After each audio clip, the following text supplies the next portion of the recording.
Hi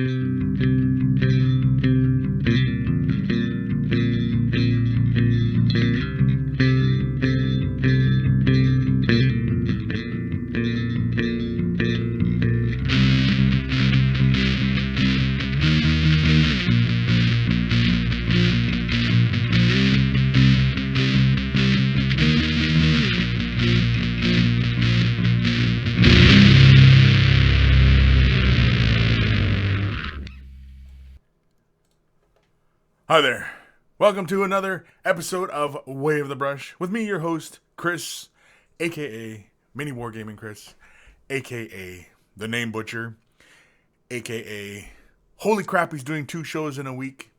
I know, it's quite the extraordinary thing. In case you missed it yesterday, I did an episode on Twitch, and then of course I posted it on YouTube.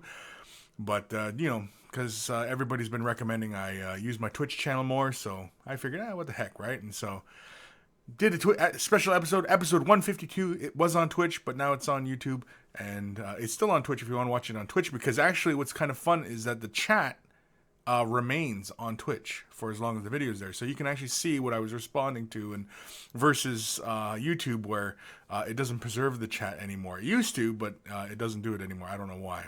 Too much memory, I guess. But anywho, Way of the Brush, the most informed 120 minutes on the internet on the wargaming lifestyle. We'll talk about painting, terrain, conversions, and everything under the sun. Usually devolves into a lot of painting talk and a whole lot of what's under the sun. So beware. For new viewers, feel free to always ask whatever question is on your mind. Everybody's got a starting point, and so there are no stupid questions here. And in fact, I will always try and help. Of course, either myself or the monkeys will always feel free to answer questions and things like that, because again, the monkeys are very intelligent and they're very well informed.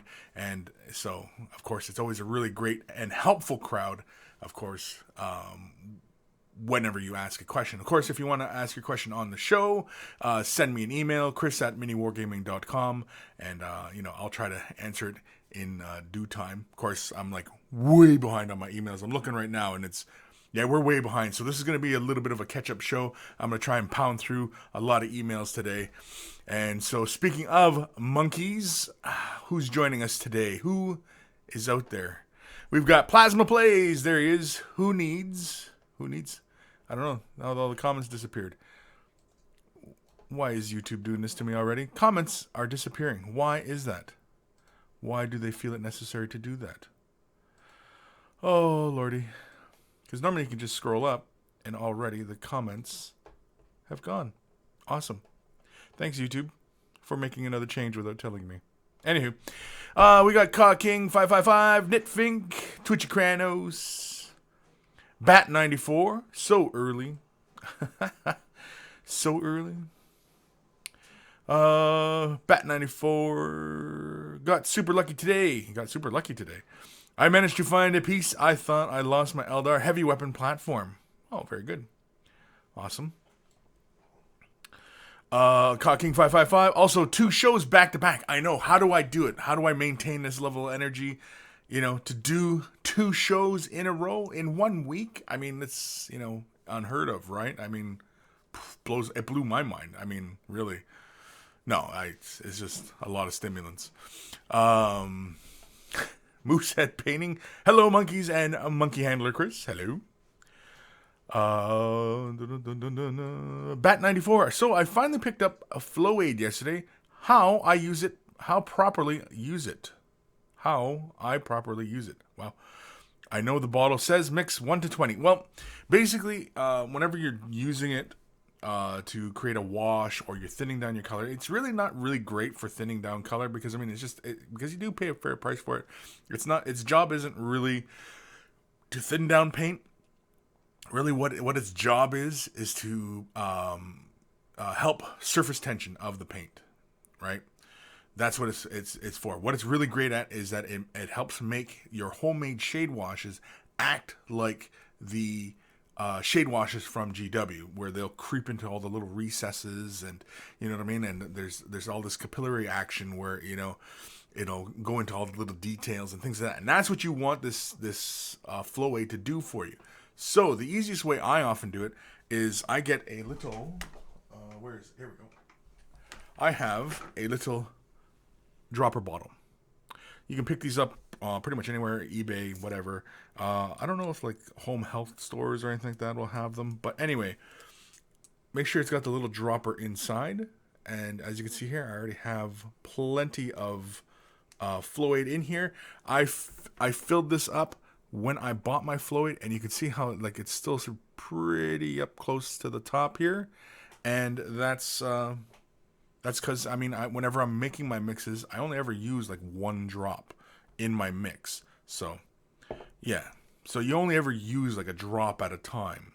So if you make like a big batch of, you take a bunch of color, add a bunch of thinning medium to it, maybe a bit of water, and then you add 1 or 2 drops of this stuff into that mixture, and you're good to go.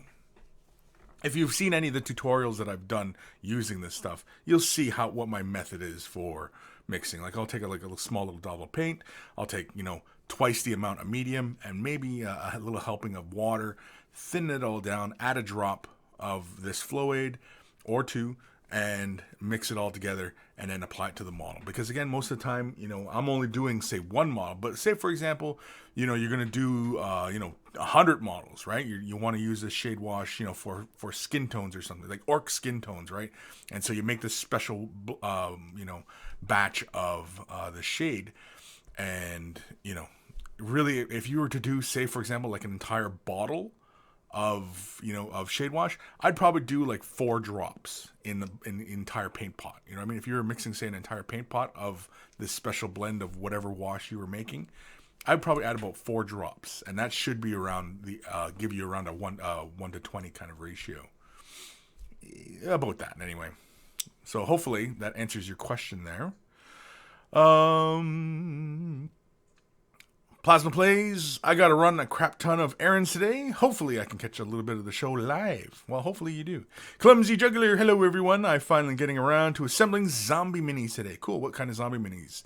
I find the zombie minis from Mantic are really good value, and they're really good sculpts for getting, like a really great big zombie horde done. Yeah, from Mantic. I don't know if you've ever shopped Mantic site, or they are Mantic miniatures you are getting ready, then great. But yeah, I mean, like for what you pay and how many models you get, yeah, it's almost like the old days of GW kind of thing with Mantic, where, you get like a lot of value out of like what you spend on the models. You get a lot for your dollar's worth, which is, pretty good these days, considering things, how, the market and everything's changed. I mean, back in my day, I used to get 3 rhinos in a box, and yeah, that's what you did. You got 3 rhinos in a box. You got 30 Space Marines in a box, for like $20. So, yeah, I remember when Space Marines were pennies on the dollar kind of thing, until they became investments. Where are we? Spite you joining us today. Howdy monkeys, howdy Kris, howdy Lane the Sandwich Destroyer. I like that name, the Sandwich Destroyer. Hello all. 2 Guns, greetings Kris. Hello all, hello. Matthew Perez, Dorn Jr., Ghost of Starman Deluxe, Holy Man Ghost of Starman Deluxe. You must be a young fella, because I seen you all day yesterday, and I seen you today, so welcome back, of course. Spite you. Oh my god, Kris, did you see the Star Wars trailer? I did see the Star Wars trailer, and I wept a little, and I let a little bit of a pee go when I saw it. When I heard Luke's voice, yeah, a little dribble came out, and I thought it was awesome. And, I mean, everybody knows that I'm a big Star Wars fan. I love me Star Wars, and it was awesome. I enjoyed it. I'm looking forward to it. I can't wait. I don't know if I'm really super excited yet about the Han Solo one. I mean, it looks like it'll be pretty good. It'll probably be quite hilarious. Like, it'll probably have quite a bit of humor to it. But Yeah, this new Star Wars movie, yeah, it looks really good. I mean, you see the scene with all the little speeders flying along like the ground and everything. What are, I assume they're speeders of some sort, right? Because they kind of have this little antenna dragging along the ground or something like that. And then off in the distance, you can see AT-AT walkers, or at least it looks like AT-AT walkers in the distance, which super excited for. Apparently, these AT-ATs, they're supposed to be like bigger than the old Imperial ones, because right now, right, it's the First Order, and so these things are supposed to be gigantic, ginormous, as it were. Who else joining us today? Clayton Tate. What's going on, y'all?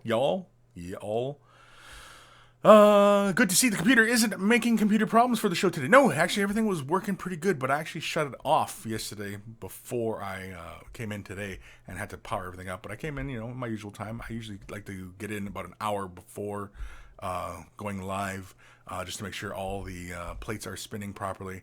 And so far, so good. Nothing's, doing anything without permission kind of thing. So, yeah. Johnny Wraith, there's Johnny Wraith. Hey, you peeps. Dorn Jr., Kris, I have Liquitex Matte Medium and Airbrush Medium. Are either a good replacement for Lamian Medium?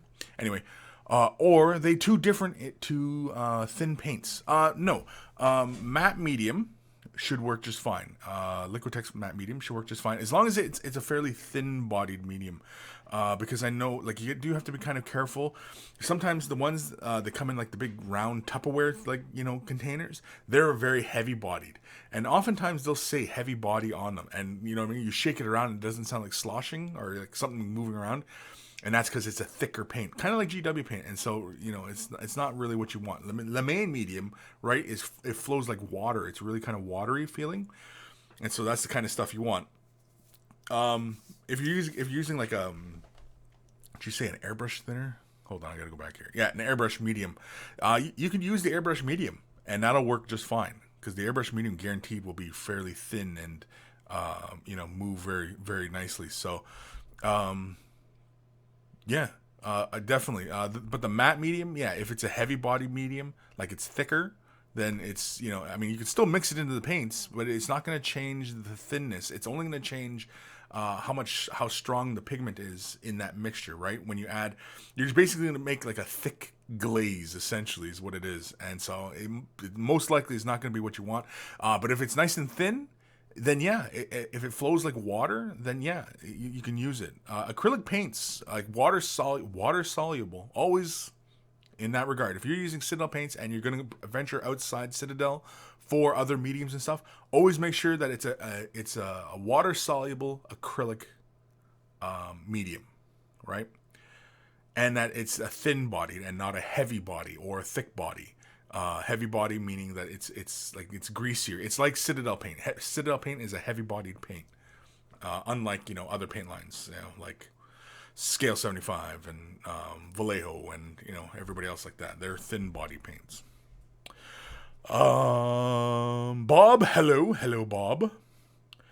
Mad Cow Crazy. I started a 1,000 zombie army for fantasy. Had 700 mantic zombies from their first Kickstarter. Then GW made Age of Sigmar and sold 95% of them because they were useless. Oh, and then I sold 95% of them because they were useless. Well, it's unfortunate, right? And see that, and that's why I think GW has been like with Age of Sigmar and changed everything, right? Because basically they're knocking all their competitors off, who basically, or not competitors, but everybody who makes third-party add-ons for Citadel or GW. That's why they changed the game, because it was basically to knock all these other people who were basically it's not like they're feeding off GW, but I mean, like, the third-party manufacturers, right? And so, like, they're just knocking them off, like Mantic, right? Making models that can play alongside, their fantasy models. Well, Games Workshop, changed the scale in Age of Sigmar and changed the game and made a whole new game. And so, yeah, that was just to, knock these other guys off. Cocking 555. Today I'm painting custodes as stone peeling gold statues. Oh, cool. Paint base Abaddon black. Layer 1, Zemeshi Desert. Layer 2, Carrick Stone. Highlights, XV88, Auric Armor Gold, and, Vallejo's? Smoky Ink. Cool. Sounds interesting. Pictures. Send pics. Send pics. When you do something interesting, please. Anybody. This goes for everybody. Please send pics if you do something interesting, please. Or you just want to share something interesting, please. Michael Huntley. Hello, everyone. Hello. Matt Ligori. At Mad Cow, that's impressive or crazy. Not sure which. Dr. Xantos. Hello, monkeys. What's up? What's up? Dr. Xantos. Docateur. Who else is here joining us today? Matthew Perez. Hello all. Recommendation for an excellent, affordable brushes. Looking to get back into the hobby and don't want the generic Hobby Lobby brushes. Want to step the game up for sure. Step up the game for sure. Da Vinci. Raphael 8404, I believe, is the brush line. Is some pretty good ones. Citadel brushes are fine. There's nothing wrong with Citadel brushes. Army Painter. They have nice synthetic and bristle brushes. Like sable brushes. When I say bristle brushes, I mean like sable. Army Painter's got some good brushes. They got some really nice detail brushes, and they're very affordable, and they got a nice thick grip to them. The handles are very thick, and they have like this triangular form, so it's actually quite comfortable to use. But yeah, that's some options out there. Of course, Winsor Newton's got some wonderful brushes. And again, that reminds me too. Again, I want to thank everybody who helped me be one of 50 winners to win the Winsor Newton brush. To have my name on the brush. And so basically, instead of my name, I put Wave the Brush. So hopefully, sometime soon, hopefully it comes in a nice little case too. That'd be nice if it comes in a nice little case. Because apparently with Winsor Newtons, they're all handmade, which is really interesting. So this will be a nicely handmade brush for your pal Kris, and I want to thank everybody who clicked the link and followed me on Facebook and helped get me noticed by Winsor Newton, which would be really, really cool. It'd be awesome to have like Way of the Brush brushes. I think that'd be fun. I should actually probably start looking around, seeing if anybody can do that, because I think that'd be kind of fun. But I'd like to design the brush. I have a few ideas on how I'd like to design a brush, and yeah, for something for comfort. I mean, like myself, and I know there's a lot of guys out there and girls, bigger hands, something for them. Because I mean, I know even like Winsor Newtons, they have a really nice taper to them, and the wood they use has a nice gravity. It's nice. Versus a brush that's really, really light. I kind of like a heavier brush, one that has a really nice balance, or even a heavier back balance.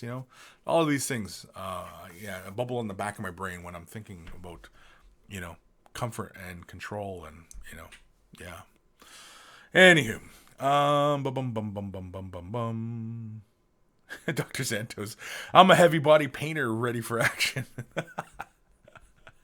Yeah, I know. I can. I'm a heavy body painter too, I suppose. Sabas Rez, would you say that can support the rumored new Marines? I mean, no better way to knock out third-party bits companies. Yeah, exactly. Would you say that it can support the rumored new Marines? I think so. And I mean, like, rumors are that there's supposed to be this Mark 10 armor coming out, where they're bigger. Apparently, remember that picture that was floating around of that Marine and Imperial Guard guy? I mean, mind you, that Imperial Guard guy is an older pewter model that's shown next to that guy. But the Marine was considerably larger. Now, apparently people say, no, that's just bits. That's a conversion, blah, blah, blah. I mean, it's a really good conversion if that's the case. Because, I mean, like, it's hard to spot the bits. And, yeah, so. But apparently the rumors are that there's supposed to be this armor coming out. So, who knows? Which would be kind of cool. Because apparently, like, this new armor is supposed to be, adding into the army, but it's not going to, like, change, the Marines, right? At least not for now. I'm sure down the line, it'll be only these bigger Marines you can buy later on, right?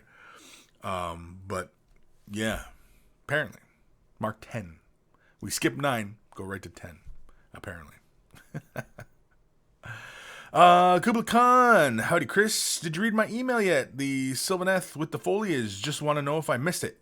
It was yesterday's episode, actually, at the end, near the end of the episode. So if you really want to, hear your name read aloud and your email read aloud, it was near the end of the episode. I only did one email in yesterday's show because I just, was goofing off too much, and I was painting. So, yeah, yesterday's show was like an impromptu thing, and it was just really kind of, me goofing off. And of course, Lee joined me yesterday as well for a bit, providing some comic relief and some insight as well.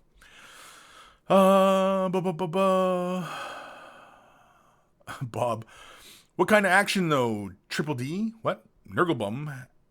Nurglebum spanks and bro hugs. Whoa, what are we talking about?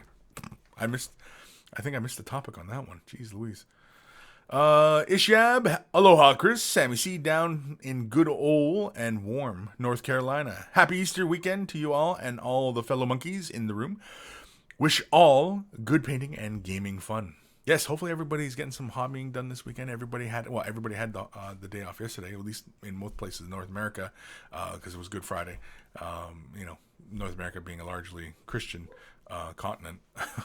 And so, everybody was off yesterday. And, I'm not sure about Europe. I don't know if people are off yesterday in Europe, but I don't know. Maybe you guys can tell me there. But anyway, so hopefully we're all getting some hobbying done or gaming, even some gaming. I mean, I haven't done any gaming, but mind you, our local store has, they hold regular tournaments, and so I've been watching for when they have another 40K tournament, because I like to, partake in the tournaments. It's just, it's fun to just, play, somewhat competitively, I suppose, but, it's just a great way to kind of get it all out of your system, right? Just play like 3-4 games in a row and just get the gaming right out of your system, just, like an extravaganza, a big blowout, as it were. Michael Huntley. Wait, there was an episode yesterday? Yes, there was an episode. 152. Episode 152 was on Twitch yesterday.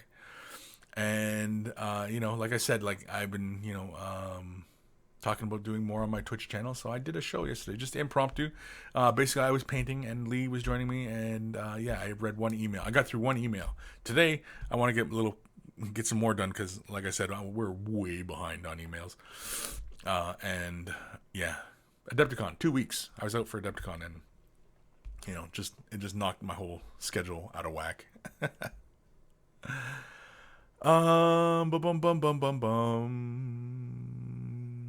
Kubla Khan, okay, thanks, bud, no problem. Cool Guys Nation, what was your favorite part of Adepticon? Favorite part of Adepticon was meeting you, Aaron. Seeing Aaron. No, favorite part of Adepticon, jeez Louise. Just meeting everybody, really, because I was at the vendor booth a lot. I didn't really get to venture too much outside. I didn't take any seminars or anything like that. And of course, favorite part of Adepticon was playing Matthew. We started a game at after 10 o'clock at night. And he was kind enough. He brought me an army to play with because I didn't bring my models. And in fact, he had purchased Ash's Eldar army. And so it's kind of funny that Ash is just a little ways north of me. And his army went flying over there. He bought it. And I go to Adepticon all the way to Chicago and play with Ash's models. Which is kind of funny. It's just this roundabout way. But anyway, I don't know. It's probably not even funny. I don't know why I find it funny. But yeah, it was great playing Matthew. And we played till after 2 anyway. Damn near 3, I think, by the time I got back to my room. And yeah, it was great though. It was great. It was fun, and of course, Adepticon is just so much fun because there's just gamers everywhere. And I mean, you run into somebody and let's play a game. All right, let's play a game. Because I mean, you don't have to play 40K or anything like that. You could go grab a game of X-Wing. You could go play a board game. You could just go play a game, There's really only one computer game I think that only shows up, and that's Artemis. That's a really fun one. I had a video on it, I think, on last year's Adepticon, and Owen, was trying to wrangle us all up, and I think they went and played. I missed out because I was into something else, but yeah, a lot of fun. Been trying to convince everybody to install it on their computers here, and so that way we can all play in the office here, because I think that'd be hilarious. You know, have somebody yelling orders while everybody's kind of in different rooms, But yeah, Adepticon, yeah, that was a lot of fun. Meeting a lot of you guys. Plasma Plays. I mean, we talked before on Conversations, Way the Brush Conversations. If you remember, I was doing that little show, which I should revive again. But yeah, it was great, meeting him, and meeting a lot of you. Aaron Seach, got to meet him. He's the young fella. He's the fella, on Facebook there. We're representing. Well, I'm not wearing my Way the Brush shirt today. I'm actually playing the company stooge today. No, it was just a shirt in my rotation. I said, yeah, I'll wear this one today. I haven't, Anyway, I have a nice golf one that's embroidered with the mini wargaming thing, and I used to come in and I'd wear it and everything like that. And one day I had like khaki pants on, and Dave and Matt said I looked like a GW employee, so I stopped wearing it. You know what I mean? Like, there's just one comment like that. And it's like, all right, fine. I'm not wearing this ever again. You made your point. Where are we? Clayton Tate, a friend of mine, loves to joke around how salty he gets when he plays war games. So I used chunky sea salt and wood glue on a base for him. It painted well, but sparkles through the GW paint. Shiny. That's cool. That's very cool. That's actually really kind of a good idea for like those little small crystals and stuff like that, using salt. Yeah. Even like, how like you can grow crystals? That'd be really cool for like, terrain and like even just bases and stuff like that. Use some of those crystal kits, and see what kind of, interesting crystals people could grow for deliberately using on bases, or being in, like, could somebody get a crystal to grow in, say, like an Eldar rune shape or something, you know what I mean? Something crazy like that, I think would be just mind-blowing. Anyway, Sabas Rez, yeah, most of Europe had Friday off. Okay, well, there we go. I would have kind of figured as much, but I don't know. I didn't know if it was like a North American thing, or if it's just like a completely Christian thing, or, what have you. Anyway. Bob, I think it's not far off, so forgive me thinking that you just stare at my dark hole. Whoa. At your dark hole. Harvey Savage. Awesome. Another fun day with the Monkey King. Awesome. Well, thank you. Thank you for joining. I take it you watched yesterday. Yeah. I mean, it was a spur of the moment kind of thing, and I was like, yeah, you know what? I'll do Way the Brush. Because I was just going to turn the camera on Twitch and then just record me painting. But I figured, let's do it like a Way the Brush and just, have the loose structure that the show has. And, so I figured, well, what the heck, right? So, yeah. Angel Hernandez. Hello. Hello. Dorn Jr. off to breakfast. Hobby responsibly, monkeys. Hobby responsibly? Is that anything like drink responsibly? Hobby responsibly? Can we hobby irresponsibly? What is irresponsible hobbying? Where we just where we don't cut away from ourselves, we cut towards ourselves? Is that irresponsible? Which, by the way, don't do. Always cut away. Always. Officially. Sometimes you'll see me cut towards myself. Do as I say, not as I do.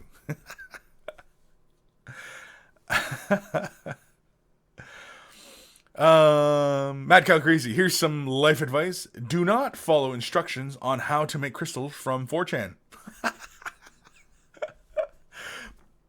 There we go. So, don't make crystals from 4chan. I'm gonna have to check that out later. I don't know why. The Gim, there he is, the Gim. What's going on here? I don't see enough dead Eldar on the show. So disappointing. Shut up. Henry Mella. Hi. Hi, Henry. Call King 555, 2-minute delay. Email. Is it email time? I think it is email time. Matt Cut Crazy. Irresponsible hobby is spray priming in a small locked room. Yeah, that would, with like no windows, no ventilation, nothing. It's like just going into your closet and just go and use like a whole spray prime an entire army. The overspray alone would probably coat you in a dust, and you probably die if you did that, actually. So don't do it. Bob, it would be irresponsible to drink from your water pot meant to clean your brushes in. Yep, that would be irresponsible to deliberately do it. Doing it by accident is negligence. It's not really irresponsible. I mean, it's irresponsible. What I mean, like, but it's more it's more on the side of negligence, right? Hernandez, hey Kris, my buddy just got interested in Warhammer and he wants to paint Tyranids. Which models are suited for a beginner? They're all really good. I mean, the Tyranid Warriors, I mean, they're not terribly complex. A lot of the Tyranid line, a lot of the bits are not, too fiddly. It's not like Dark Eldar or Eldar models where they have really tiny fiddly little parts to them. Tyranid parts are pretty robust. Even the gaunts are pretty robust. Like Homogaunts and Termagants are really robust, right? Yeah, Tyranid Warriors, gaunts, even the big creatures, like they have big parts to them. They're not, terribly complex. Really, it's kits like Dark Eldar. Dark Eldar are probably some of the fiddliest parts in the range, in all of GW's range. Even Craftworld stuff is kind of fiddly at times. But I mean, a lot of Craftworld Eldar stuff is, old. So, I mean, you're working with fine cast or old plastics versus Dark Eldar where everything is plastic. Except some fine cast stuff, the characters and things. But otherwise, yeah, Tyranids, I mean, no, they can't go wrong with some Tyranid Warriors and some Gaunts. And it's also a good starting point, right? Pick up, a couple boxes of Gaunts, Tyranid Warriors, and you pretty much have, the starting of an army right there. I mean, you pick up a Hive Tyrant maybe. You go with some Biovores and some Zoanthropes, and, you have some heavy support, get a Carnifex, you got some really, beefy backbone to your army, Yeah, I think that's really about the best way to go. Tyranid parts, yeah, they're not very fiddly. Really just practicing getting the fundamentals down of cleaning miniatures, getting rid of those mold lines, properly using a good pair of snippers to remove the part from the sprue, mold lines, and priming the models, getting down the priming as well, really key, especially if you're just getting into this hobby. It's good to start good habits right away. That way, you're a much better painter. A year down the road, 2 years down the road, and you'll be like, wow. I mean, why did this guy struggle for so long? Because he didn't have anybody breathing down his neck. Make sure you get those mold lines, trim the model properly, prime properly, don't over prime. Things of those natures, right? Had all those things beaten into his head, kind of thing, right?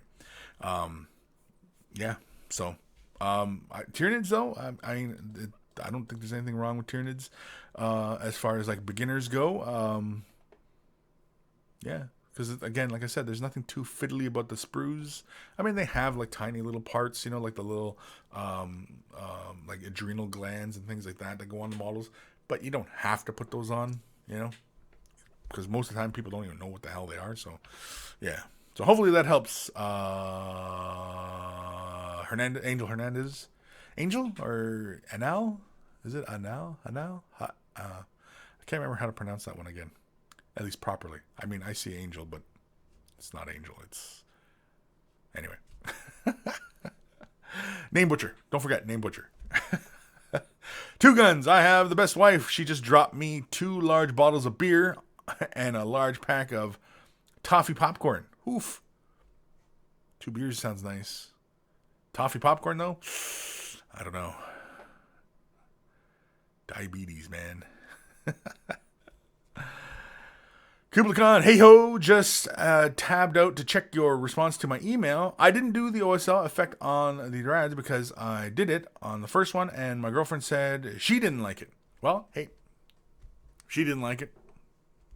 Too bad. Do the OSL. No, I'm just kidding. I mean, if she didn't like it, then hey, I mean, she's the one probably living with you and going to be looking at these things all the time. So, you know what I mean? Like, and I like these models, but I don't like that, They hear it all the time. And anybody who's, married and such knows that off inside the other side never lets go of anything. So, yeah. I'm probably going to get beat up later. Anyway, Dr. Zantos at Kris. Irresponsible is when you wake up the next day covered in new minis and your bank account is empty. Bits in your hair and you can still hear the airbrush whine.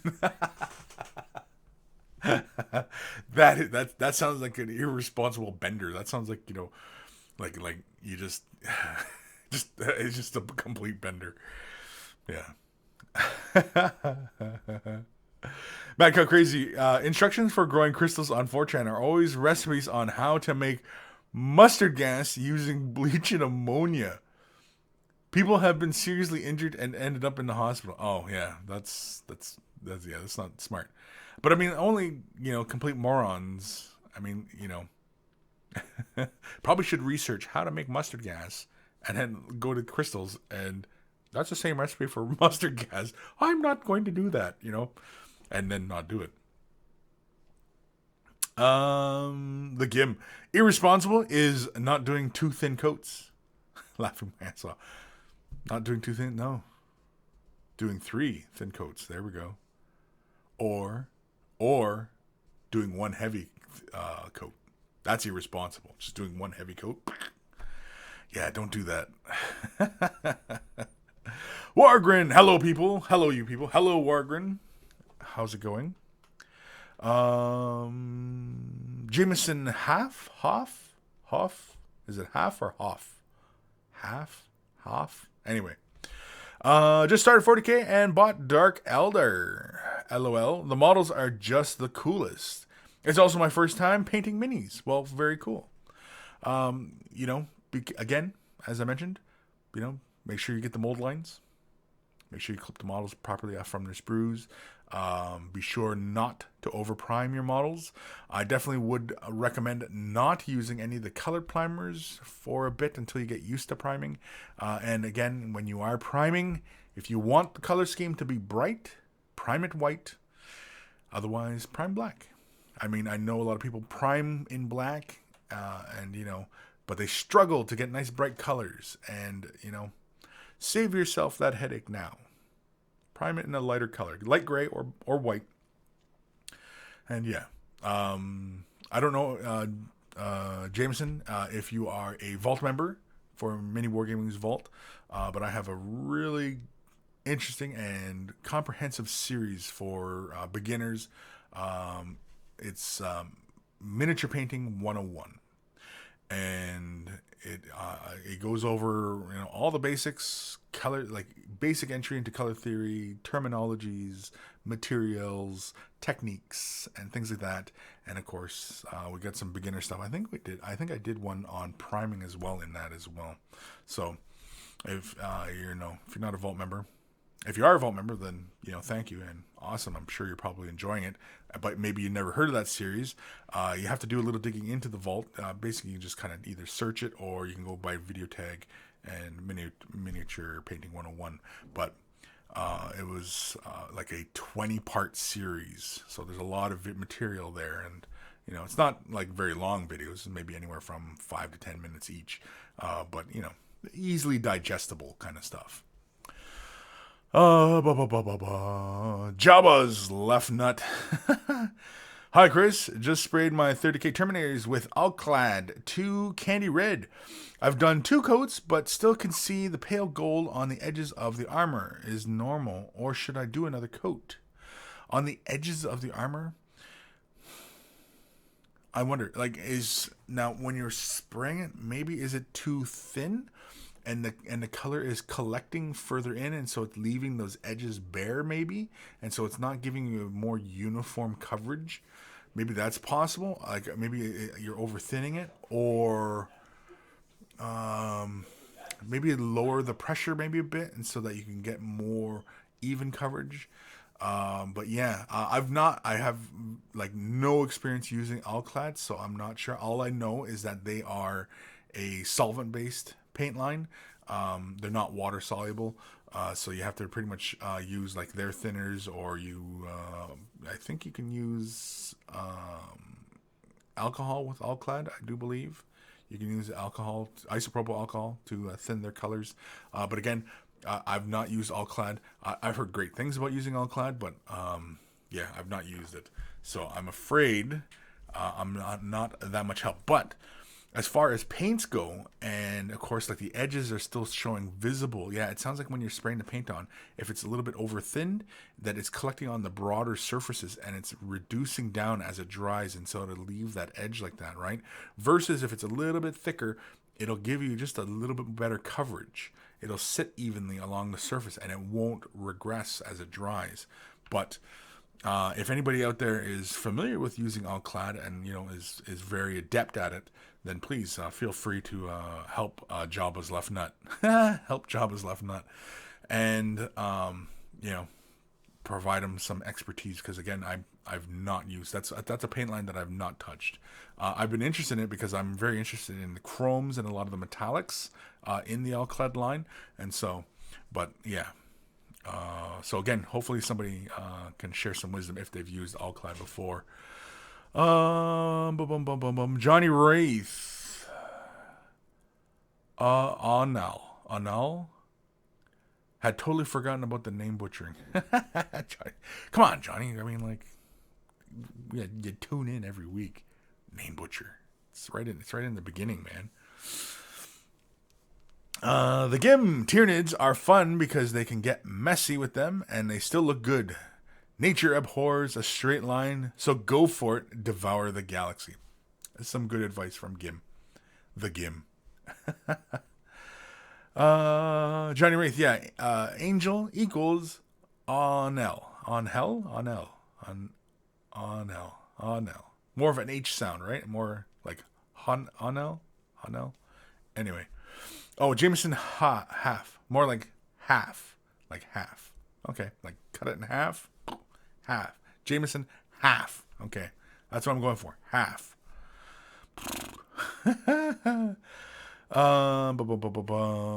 George hints that is chlorine gas, not mustard gas. Sulfur mustard. Oh, C4H8C12S. There we go. For any of you chemist nuts out there. Anel Hernandez. Angel is Angel. LOL. My uncle says Onel. Okay. Angel is Angel? Angel. Anyway. Oh, missed a comment here. Hold on. Oh, Bob.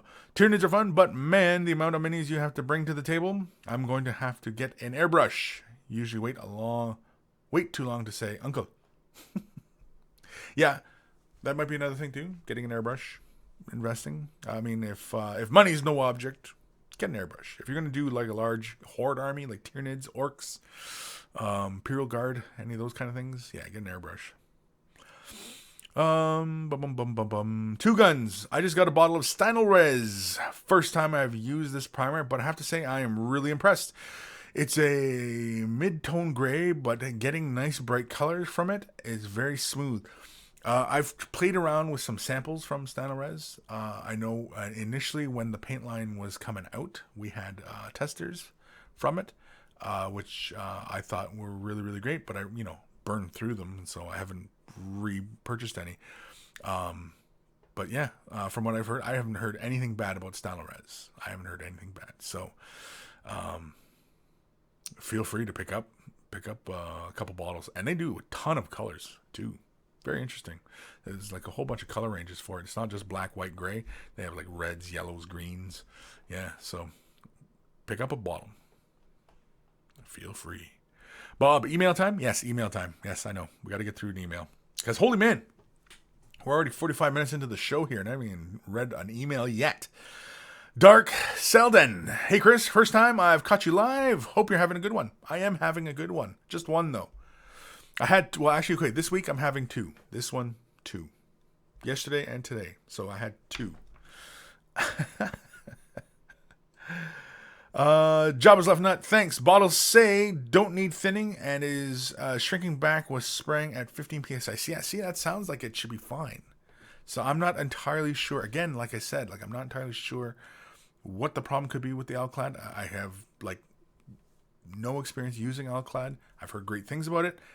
I know a lot of RC modelers and scale modelers use Alclad. I mean, and I was hoping somebody here might be experienced in Alclad, but nobody's voiced any opinions yet. Again, Jabba's Left Nut was having a problem with Alclad. He's basically, when he's laying it down, the edges are appearing. So anybody feel free to voice some help for Jabba's Left Nut. Help Jabba's Left Nut. Anyway, so hopefully, you know what? Send me a picture, Jabba's Left Nut. Send me a picture if you can of what is going on there. Because, I can visualize what's going on, but, if I can see it, then I might be able to, help a little bit more. Again, but, it's theory as far as, for me, it's theory as far as, where to go next. Demon Jester J, hello. Soul Edgar. Anyway, hi Kris, I'm currently trying to fill the giant seam down the right leg of Airman's robes. First with green stuff and then liquid green stuff on top.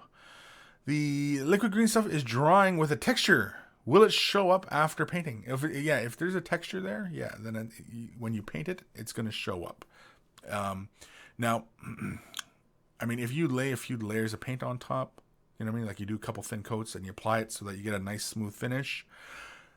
It might not be a problem. But yeah, I'm not sure why you would go with green stuff and then liquid green stuff. Because the green stuff should have done that for you. Unless, of course, you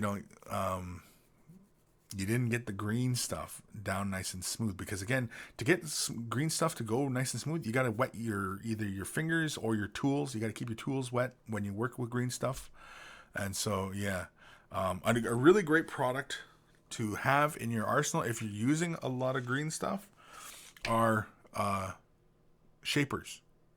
They're often referred to as clay shapers or pigment shapers. But these are really great to use with green stuff. They're basically like a silicone tip, and they're great for a lot of sculptors will use them. And now I by no means am a sculptor, but I do some green stuff, and I like to have my green stuff nice and smooth. And so keeping your tool wet, and I every time I say keep my tool wet, there's a little alarm that goes off. But anyway. Yeah, so definitely. And I find, like Johnny Ray saying you'll have to sand it. Yeah, I find liquid green stuff, though, does not sand well at all. In fact, I find every time that I put any kind of abrasive onto it, it just comes, the entire thing kind of just comes off. Green stuff sands just fine, which, you might want to do too. You might want to just give it a light abrasive, get those fingernail files and stuff like that, and just give it a light abrasive and, just pull that rough texture out. So hopefully that helps. Painting video games. The damn comment moved. Painting video games. Dr. Faust has been using Alclad. Maybe ask his advice. He's good at responding to comments. Yeah, again, like I said, I've not used Alclad. It's one of the few paint lines that I've never touched. Never really had a need to, right? And experimenting into other paint ranges. For someone like myself, I like to dabble in other paint ranges and use them and, gain experience, right? Because again, oftentimes I'm instructing and helping and, being a teacher, I guess. And, it's good for me to gain experience as well. But a lot of times, a lot of people, they don't find it necessary. For example, anybody who's ever used Citadel paints, they might stay within that range their entire painting lifespan, right? versus, somebody who's a little bit more adventurous, or maybe there's colors that aren't available, and so they get into other color ranges, like Vallejo, scale 75, things of that nature, or they get into airbrushing, and so you need, they want to get the prepared airbrush paints, and so, things like that. But otherwise, yeah, a lot of people don't venture off into other paint lines, and if you're relatively new to the hobby, I'm not entirely sure why you would jump into some other paint lines that aren't widely used, especially within this wargaming community, because oftentimes Alclad is often used by scale modelers and stuff like that, and the two worlds in recent years have been coming together, but oftentimes those have been very separate painting styles. And then I think I mentioned it in a previous episode where basically I've stopped painting my models like a miniature painter. Like my Star Wars models, I've stopped painting them like a miniature painter, and I've started painting them like a scale modeler. Scale modelers do very different things from miniature painter. Miniature painters, you assemble, you prime, you base coat, you shade, you highlight, and you finish, right? Versus scale modelers where they assemble, and then they might put down a clear coat on top of the model and begin weathering, right? Primer might be the color primer, and begin weathering from there. Oftentimes, a lot of scale models, everything's in the weathering, right? World War II kits and stuff like that. Like, there's no highlights, maybe just a little edging, or discoloration, or providing, just a slight variation in the tone, because oftentimes they're doing very realistic things. And where miniature painting, we're doing very illustrated, comic kind of things, very, very bright, colorful colors and things of that nature. And so, yeah, oftentimes very different worlds, very different styles of painting. And yeah, again, like I said, I've never really ventured into Alclad. There's another one. Oh, Humbrol. Humbrol is the other one. Humbrol is similar to like Alclad, and I've not ventured into their paint line as well. So, yeah. Soul Egger, Johnny Wraith, and Kris, thanks. Cool, thanks. No problem, dude. Dr. Santos, keeping the tool wet. Giggity. Giggity. I might as well just start saying that. That's what I'll just say from now on. Just giggity. Instead of, anyway. Excuse me. Where are we? Dark. Satan? Yeah. With your Incarn, did you fully assemble before painting? I've sub-assembly mine, but it's still quite tricky behind the hair, left arm. Any tips on that? Not using an airbrush at the moment. Excuse me. I fully assembled the model, and I used the airbrush to do a lot of it, like the ectoplasm, the zenithal highlights on the body and the hair. Sorry, I'm looking up at the model. The gradient on the sword, I also used an airbrush. But everything else was then hand painted. And yeah. And so basically, I mean, like I fully assembled it. I considered doing sub-assemblies, but the way some of the parts locked together, I didn't like the idea of cleaning those off later on and then putting them together and then having this gap there.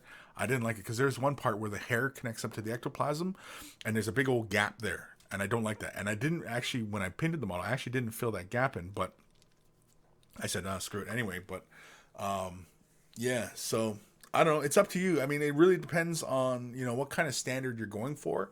If you're going for like, competition type display type standard kind of thing, then yeah, you'll want to probably fully assemble the model, fill those gaps in, and do your model. If it's a gaming piece, yeah, and you want to do like a good job, yeah, you can leave them in sub-assemblies and then assemble them later. But be sure that when you go back and you have all your parts and you're going to assemble them all, clean off where those contact points are. Just take an X-Acto blade or whatever and clean those points out. All you gotta do is just plane that surface again very quickly. The paint will come right off on those sections, and then glue it. Because again, even if you use crazy glue and it's just paint on paint, eventually that's not a good bond, right? It's like having two planks of wood and having two pieces of paper and gluing them together and hoping that the wood and paper do not separate. You know what I mean? Like, it's just not a very good bond, is what all I'm saying there. Arturo Patet. Whoo, I'm so late. Well, welcome anyway. Mad Cow Crazy, been looking for a new gap filler. Tried super glue and baking soda. Didn't know baking soda reacts violently with water, turning it into foam. So much fun when paints when paints are water based. Yeah, exactly. Yeah, I've heard about the super glue baking soda method for small gap filling. Um, I find using the super glue that's designed for gap filling, like thicker body super glue.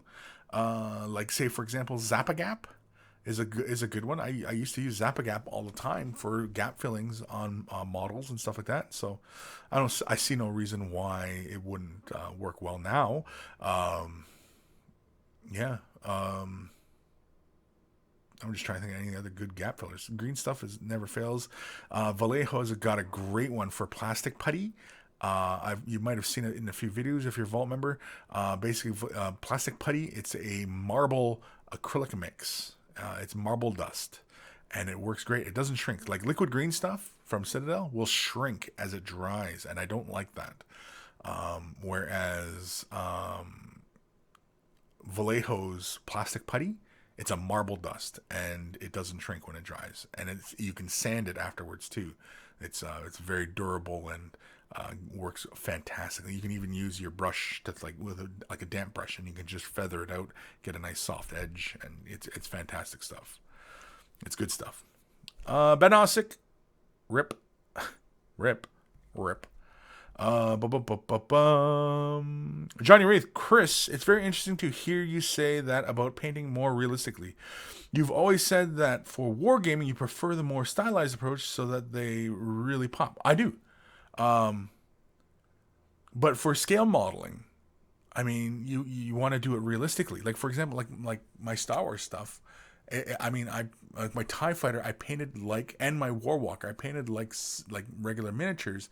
But like for the X-wing and for like my Millennium Falcon, even my Millennium Falcon, I've been kind of doing like that as well. And so it's kind of just breaking that cycle, that habit of doing a primer, doing a base coat, doing a shade wash, doing the thing, you know what I mean, like a miniature. Scale models don't really need all that paint on them. You know what I mean? Like they don't require it. Scale models tend to be, they tend to look more realistic when you stay flatter and more natural with your color palette, right? Versus painting Space Marines. You want to paint Space Marines bright. You want to have that nice bright edge, So yeah.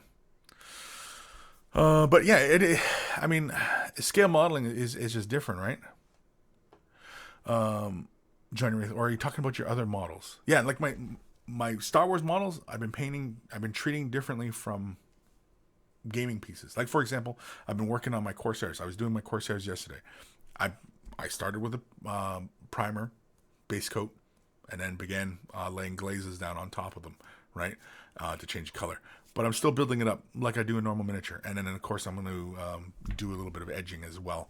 But yeah, I mean, like miniature painting and scale modeling, different. When we treat the miniatures more like the scale models, where basically we do one broad base coat and then give it like a shade wash, it looks kind of half-assed, right? It doesn't look like you painted the model. At least, like, I mean, like for some guys out there, that's as far as they go, and that's fine. But I mean, when we're talking about actually getting into the miniature painting and doing these little effects and things like that, you often don't see that. Like, you don't see OSL on scale miniatures. You don't see that stuff on them. At least not often.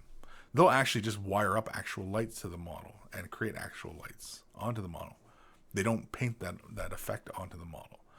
They don't do that. It's just not done. Maybe somebody should start doing it. I don't know. But the scale modeling world, is very different from our wargaming world. And like recently, a lot of techniques have been crossing over, and I mean, it's been for many years. The techniques have been crossing over. Like for example, use of pigments on miniatures, that comes from the scale modeling world. They use pigments all the time on their models. In fact, most of the effects on scale models is pigments. It's just the nature of the game. Painting video games. Plastic putty is awesome. You wipe it away with a wet finger. Dries in 30 minutes too. Highly recommended. Yep, exactly. I like Vallejo's plastic putty. It works great, and it fills the gap. And in fact, when I did Cipher, I demonstrated using Vallejo's plastic putty. Kevin Leadbeater at Mad Cow Crazy was baking soda or baking powder. Baking soda shouldn't react with water. Yeah, that might have been the baking soda. Arturo Protect Kris, I'm painting now a big orc for my garden gnome. I use Caliban green for the skin, and I'm trying to go for a more pinkish look on the lips and nose. How do I do that?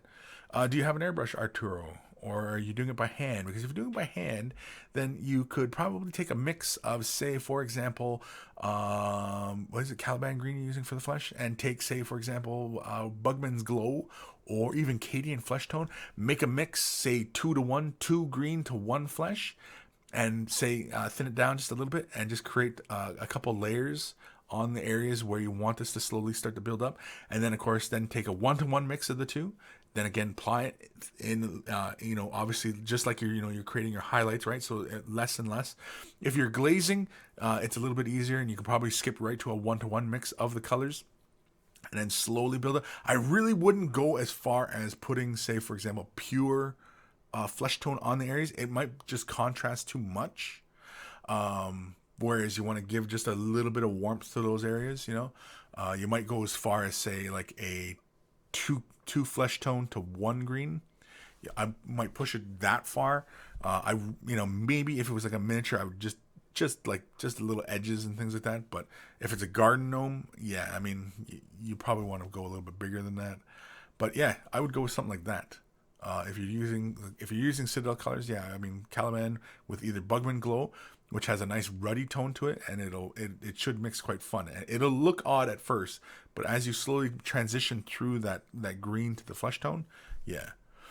Of course, you could always go with more flesh tone and then create a blend. You could also try wet blending it on a larger surface like that. It might actually be a good time to try wet blending. Basically take, the Caliban flesh and say Bugman Glow or Cadian Flesh Tone, something like that. Lay a little bit down and then blend the two, find your opportunities where they are, kind of thing. Blake D, hello folks, and Kris. Been a while since I've been around. Well, welcome back, Blake. Dark Satan, am I saying that right? Satan. Anyway, thanks for the help. That helps a lot. Not doing my Incarn for competition. Just want a pretty centerpiece for my army. Ha ha ha ha. Okay, well, good. Yeah, I mean, like, when you're taking the time to do a character piece like that, yeah, take a little bit more time, because yeah, he's a centerpiece, right? Ben Osik, that might be an interesting series of quick tips painting a Land Raider or something like it's a scale model.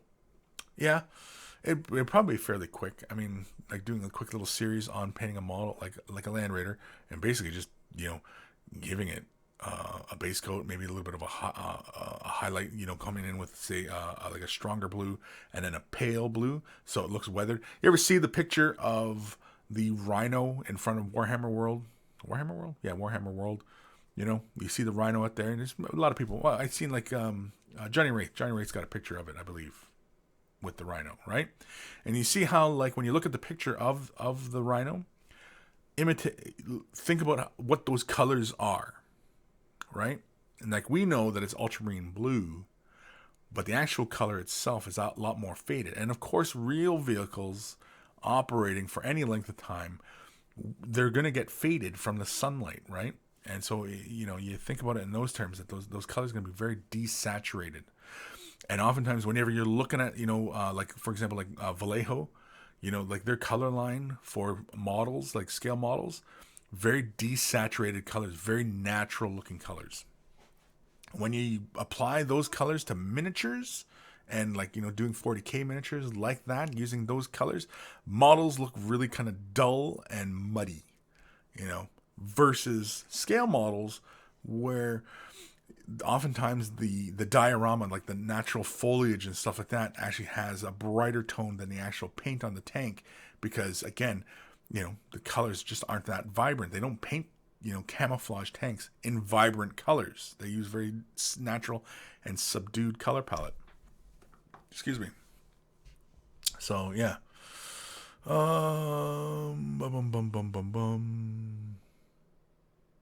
Subasrez, paint it green and use lipstick for the misses. Okay. Johnny Wraith, okay, got it. Yes, last year during some research on how to achieve the chrome look on the model, I stumbled upon a whole scale modeler world and was surprised at how different it was. Yeah, exactly. I mean, scale modeling is different from miniature painting. I mean, they're two different planets. Sometimes they visit each other, some techniques and customs and things like that. When you think of it in that terms, some things do cross over either way, right? But yeah, they're two different planets. They're two. I mean, you look at the crowd. You go to a scale model convention. They're different dudes. They don't play games. They're into multiple railroads and building battleships and like even the guys who do like the larger scale models of like old wood ships. Where they have like all the mooring lines and things like that, and those guys are completely different breed as well, right? So. Again, different worlds. We as wargamer painters are a very different breed than scale modelers, which is not a bad thing. It's just different. The Welsh bloke. Hi, Kris. How do you use the brass etching things you find in Citadel basic kits? How do you use them? Well, in Mini Wargaming's Vault, I do have a few videos on them. But in a nutshell, you treat them like any other part. I find, though, myself personally, when using, say, for example, if you're using like any of the brass etchings, like say, for example, Forge World, they do brass etchings as well. And oftentimes they'll do like the icons for like Space Marines and stuff, right? And they're designed to go on like land raiders and vehicle surfaces. Oftentimes I find it best to score the gluing side, the back side of that piece before gluing. So taking either like a little bit of light sandpaper and just sanding it, or taking like your X-Acto blade and just scoring the back of it and then gluing it to that surface. It's not entirely necessary to glue to score the contact side, because sometimes you might want to maintain that relative smoothness of it. But providing a bit of roughness and gluing it on, and always use super glue, cyanoacrylate glue, any of those. Don't use, well, you can probably use PVA glue, but it's not going to be that effective. Like, it's not going to hold that well. Super glue is going to hold better. Of course, you don't need that much glue because they're very thin and they're going to squish very close to the surface. So you don't use a lot of super glue on that model surface. Any of those bits, like I know, like one of those basing kits, it has like the fantasy one has like brass etching leaves. You got to be very careful also, because sometimes they have very sharp edges, or if you cut them. If you use like a pair of scissors and give them a cut, and you can use regular scissors to cut them too. You got to be very, very careful. Those edges, they're very, very sharp. You can bend them, shape them how you want. Oftentimes I have like a little pair of like mini little needle nose pliers that I use. I often use it for like manipulating brass rod and miniatures, or, things of that nature. But otherwise, really the biggest thing is scoring that part that is going to glue, scoring the brass where it's going to glue onto the model. So for example, a leaf, and you want it by where the stem is, and you give that stem a little bend where it's going to connect up to the base or whatever, score it before you glue it. And of course, when you're using the brass etchings, you're putting it on pretty much during the assembly phase of the miniature. You don't want to paint the miniature and then apply a brass etching to it, because like I mentioned before about the whole wood and paper thing, using super glue between two layers of paint is not going to give you a good bond, right? You want to do this at the assembly phase when it's bare material on bare material, touching and gluing and giving you the strongest bond possible. It's not indestructible. It's just the best bond possible. So hopefully that answers your question. Hopefully that helps. The Gim. I'm off to eat lunch and paint some more Iron Hands, stay classy monkeys, and kill more Eldar. Some sound advice from the Gim. Vince E. Hello, Kris. I started painting my Infinity model, Nis, and I used the painting tutorial you did on Mini Wargaming. I really screwed up. Uh-oh. I had to share that. Life is good. Thanks for awesome tutorial. Well, hopefully it's not something, too drastic and something you can correct or fix later on. But yeah. The Welsh bloke. Thanks for the tips, Kris. Yes. Don't be afraid to use those brass etchings. They're very, very cool and, easy to use. Again, like I said, but use some pliers. I have like a small little pair of like needle nose pliers. Like they're just small and they're for manipulating little metal parts and things like that. Because one of the really great ones I used was for the Lehman Russ. It was a brass etching that went on the back. You know where the gas can part goes on the Lehman Russ? It was brass etched and it went on the back. And I like that piece because it's nice and thin. You can get like the hand rails and things like that. And there's really fun parts. Brass etchings are really fun. Email time? Yes. Holy crap, it's 10 minutes after. Jeez Louise. Man, I've been gum flapping the entire time. Email time. Okay, so in case you might have missed it yesterday, Guy Muir, Alfer, otherwise aka Carl, he was kind enough to do another jingle. And I'm going to play it again for you guys right now. And I showed it on the show yesterday, but I only did one email yesterday. But anyway, here is Guy Muir's second iteration of the email song. I don't know.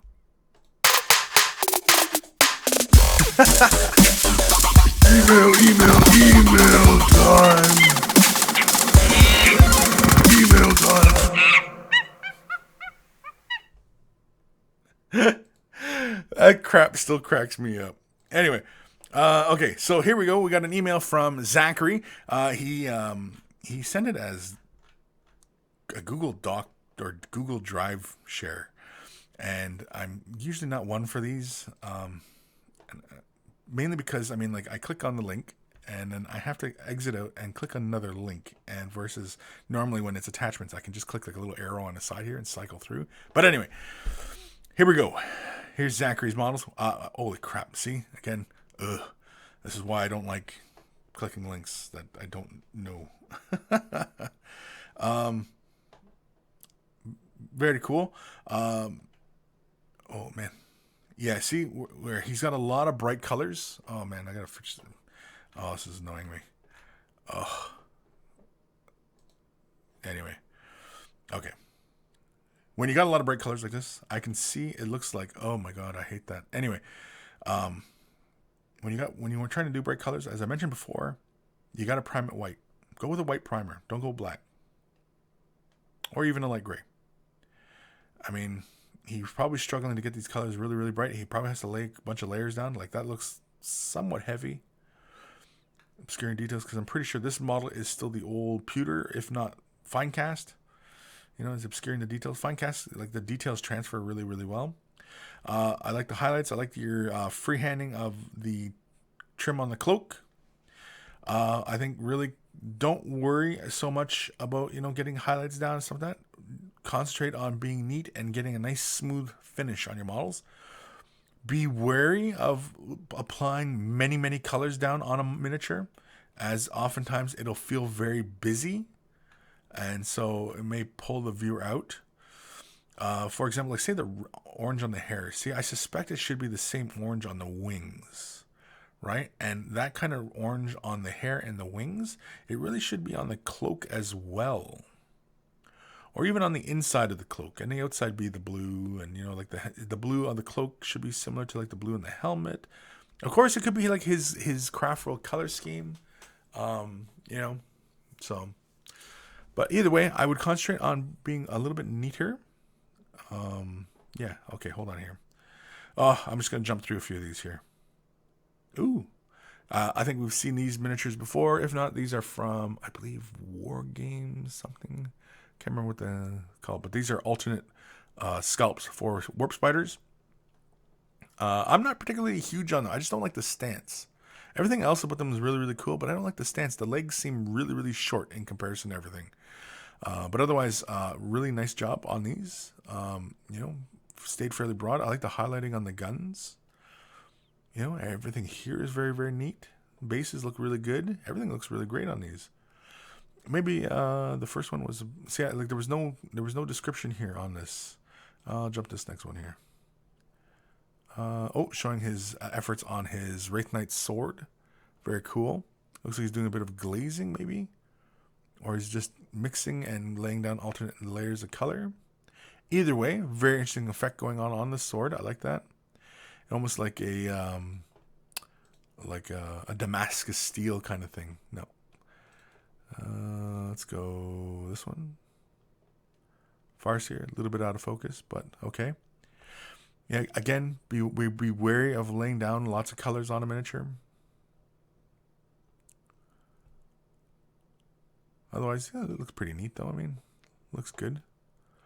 The color scheme just feels a little bit busy at times. Again, like I said, just be a little bit wary about that. Let's go here. This looks like you might have been dry brushing a bit, building up that color. Very cool. You may want to try your hand at glazing to get these kind of transitional effects. On here on the night, the color scheme looks very cool though. I'm wondering, what is that green? The green in like this dark purpley blue almost. Interesting. Anyway, I wonder, is there a full body picture of the Wraith Knight? Pathfinder. Very cool. With camouflage patterns, you know, it's kind of hard not to be busy. But I think you did a pretty good job here.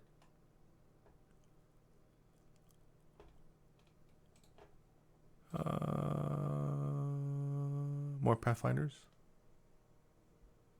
See, I like the lighter cloak. Even with the city like camouflage cloak as well. I like the lighter cloak with your color scheme versus the darker cloaks. Or yeah, the previous example. Let's go with this one.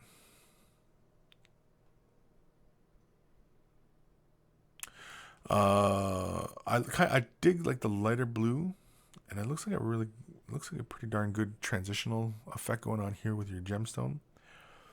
Looks like the helmet was glazed. The armor looks nice and smooth, like the paint job looks nice and smooth. I don't know if you did that by hand or by airbrush. Not sure. Let's see here. Let's go this one. Is this a full body picture? Nope. That's him stepping on a corn berserker. That's funny. Let's go with this one. More warlocks. Yeah, see, like when you're laying in the highlights and things like that, it's really stark. Obviously, you know, going from that dark to the lighter tones. You may want to start mixing colors. Or, and this is an idea, you base in this lighter blue. You thin down this darker blue, treat it like a shade wash. You use flow aid and treat it like a shade wash. And then you go shade wash the things and then do just a little bit of re-edging in the lighter blue, and you know, you're off to the races, as it were.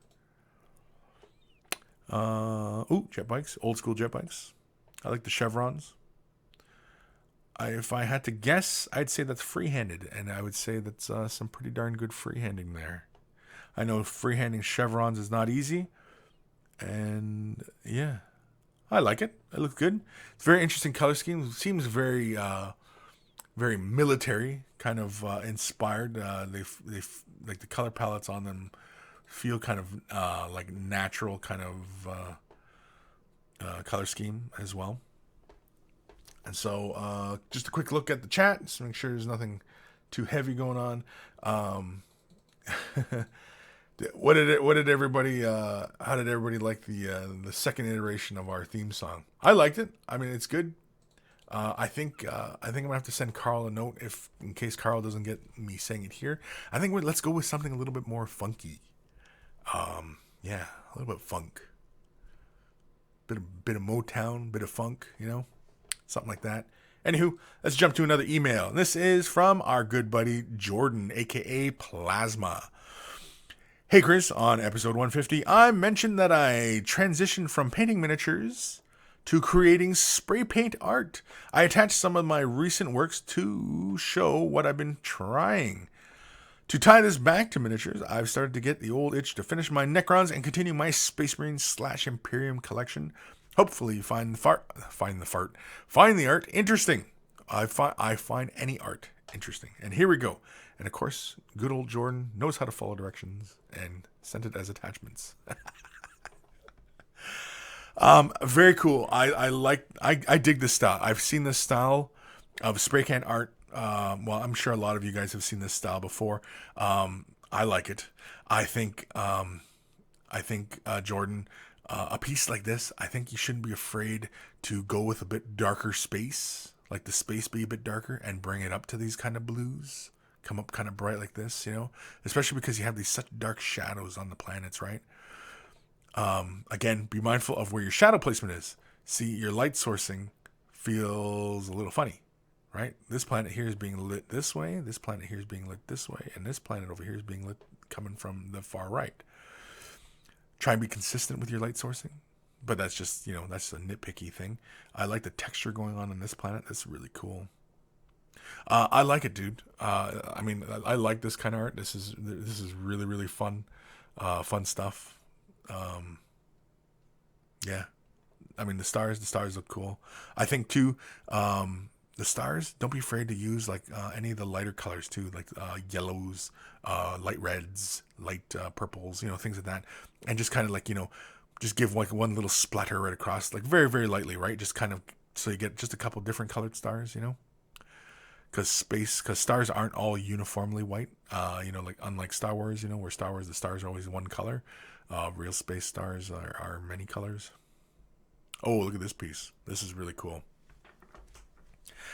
This looks like some sort of healthy agri world. I like how it has the shadow, yet the green is kind of playing across, like almost like it's in the atmosphere. And there's like a hint of light coming from this way that's given this side, a bit of a glow. One thing you might want to try too when doing these shapes is getting a bit of a glow to the planet. You know what I mean? So like, for example, like if you I guess you would only, well, no, you probably still see the glow even if the light sourcing is way off to the side like this. You have a bit of that haloing especially when the sun is like directly forward, I guess, in the shot. You get that haloing of, like, you can see the sunlight passing through the atmosphere kind of thing. Oh, look at this one. This is cool. Again, the shadows, right? Like even if you had just a bit of hint, I suppose, like say on this one, like of light sourcing, like for example, the light that's hitting this one would be just a little bit on this side. It would continue that sense of depth. I know in space, it's, like they can't tell how far things are in space because, again, there's like nothing between, the gaps. Whereas, like you can judge distance here on Earth because things in the distance get faded and look because of the atmosphere. Whereas in space, distance is relative. Anyway, I like this one. This one's really, really cool. Yeah, I think like this underglow, like the sunlight is like coming from this way. I'd like to have seen that on this side, like the shadow being like over here, right? It would keep the sense of where light sourcing is. But Jordan, here we go. See here, then the light sourcing here is consistent. But again, that halo, right? Planets wouldn't have like a dark line unless, of course, their atmosphere was black or just really thick or, something wrong with it, right? But otherwise, yeah, they would have that halo. I don't think you need the strong white. I think it could be a lot finer, that edge, that white edge like that. And in fact, as I mentioned with the haloing, just that white could be just the halo around the planet where the light was playing in the atmosphere. I really like the little textures you're getting with the planets, though. That's really, really cool. Yeah, I like this piece too. Again, your light sourcing is good. Although the light source really the shadow wouldn't bend this way. The shadow would actually be more of a circle this way. It actually would be more of an ovular. Ignore the man behind the curtains. Anyway, yeah, the shadow would actually be rounder in the thing. It wouldn't be this crescent shape like this. If it was this crescent shape, then the light source is like right here on an equal plane to this planet. You know what I mean? And the way it's uniformly across all these planets, it's like the light source is like all these planets are right close together, and the light source is in between them all, right? And artists, they have a lot of things, shorthands, techniques that they have in their arsenal, versus using like a paintbrush and doing that all by paintbrush, right? A paintbrush artist would have painted each of the circles and blended all the colors and created the depth and gone through this whole process, versus spray cans where you can just lag. I don't know what to do about the lag. Refresh. Oh no, not the lag. I'm not experiencing any difficulties here, but you might be experiencing lag. Refresh. All I can say is refresh. Stream dead? No. I have no idea. Laggy indeed. Stop with the porn, Kris. No. My bitrate is running consistent with what I normally upload to. Probably YouTube. It's YouTube. Yeah, with the porn. Yeah, I mean, no, I put all those things on hold after, right? So, yeah, just refresh. Just refresh the page. I'm sure it's probably something dumb. So in the meantime, let's while the comments kind of sort themselves out. Here is the original jingle. Email time. It's email time. Yeah, I don't know, Carl. I think you might have nailed that one on the head. I really like that one. I think it should be just a little bit shorter, that one, but otherwise I really like it. The other one with the funkier beat, more is it dubstep? I think is that more correct? Anyway, I like that one too. Yeah, but let's try funky. I don't know. I've been listening to a lot of funk, like Motown. I'm a big Stevie Wonder fan. I mean, I love heavy metal and stuff like that, but I also when I also feel funky. Because I like Red Hot Chili Peppers, right? And Red Hot Chili Peppers is a nice transition into funk music. I mean, I listened to a lot of Motown when I was young. My mom used to love listening to Motown and stuff like that. So a lot of my musical tastes are influenced by obviously by our parents, right? But my mom was more into like Motown, soul music, stuff like that. And my father was more rock and heavy metal. My father, was a fan of like Aerosmith and stuff like that back in the day. So, got two sides of a coin there going. But anyway, yeah, another email. Let's go. And this is a progress update from Matt. Hi, Kris. Just seen the emails get shown on this week's episode, on this week's show, Nogo Army and Lord of Change, etc. I just wanted to say thank you very much for the compliments. Genuinely brought a smile to my face. By the way, baby high chairs will now feature in all my pictures to keep the theme going. Oh yeah, that's right. He had the baby high chair in the shot. Yeah, that's right. Here we go. This one is from Knitfink. Wow, it's been a while since I think we've read an email from Knitfink. I believe they're in the show today, watching live in the background, I do believe. Anywho, hi Kris. I'm sending some pictures of my recent work. 2 of these are Reaper miniatures that are used as character tokens for Pathfinder. The Terminator is the captain from the original Metal Deathwing box. His shield went missing, so I cast a new one from the Dark Angel upgrade sprue. Some pictures of the Harlequin troop I did for a commission. Very cool. The older mini is done in a smaller motley. I think he fits in fine. I also sent some pictures of some 40k objective markers I did for a commission. They are 1 1/4 inch wooden discs painted on both sides. The back of the towel markers were the Risque project that I didn't send. The buyer wanted Slanesh Demonette pinups, and she asked for them to be vulgar, so I didn't think you could show the pics. Thanks, Becca Knitfink. Well, thank you for sending the email. And here, let's have a look at this. Now, this is awesome. The freehand is wonderful.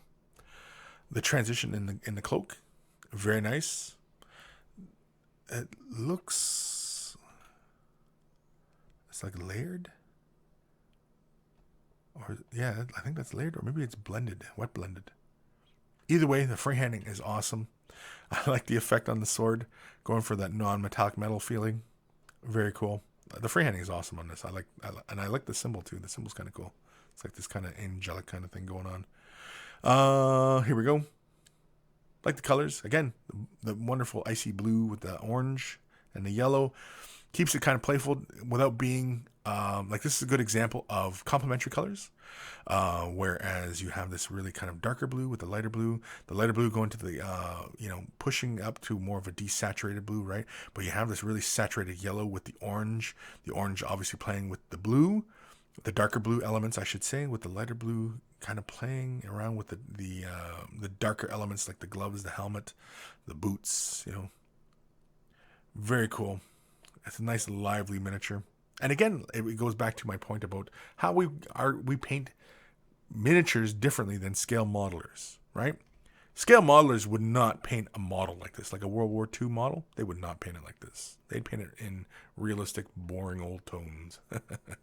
Versus miniature painters will color the hell out of these things, right? Oh, wow, this is an old school model. Very cool. Did you freehand that banner? I'm willing to bet you freehanded that banner. That's really great. That's awesome work. Yeah. Come on.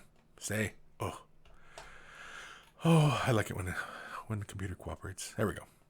And so the Terminator, old school Terminator. You can tell it's old school because of the bolt gun and just how rigid the pose is. Really nice. I like it. Sorry, I went quiet there because I was admiring. Very cool. Looks like Deathwing. Ooh. Oh, yeah, that's right. Had to do another shield. And got that from the bits, eh? Is that a decal on the shoulder, or did you freehand it? That looks like you might have freehanded that. Pretty damn good with the freehanding. I'm willing to bet you probably have an art background of some sort. Whoops. Didn't mean to do that. There we go. Wizard. Gandalf, all brightly colored. I like the cloak. I like this color here with the purple.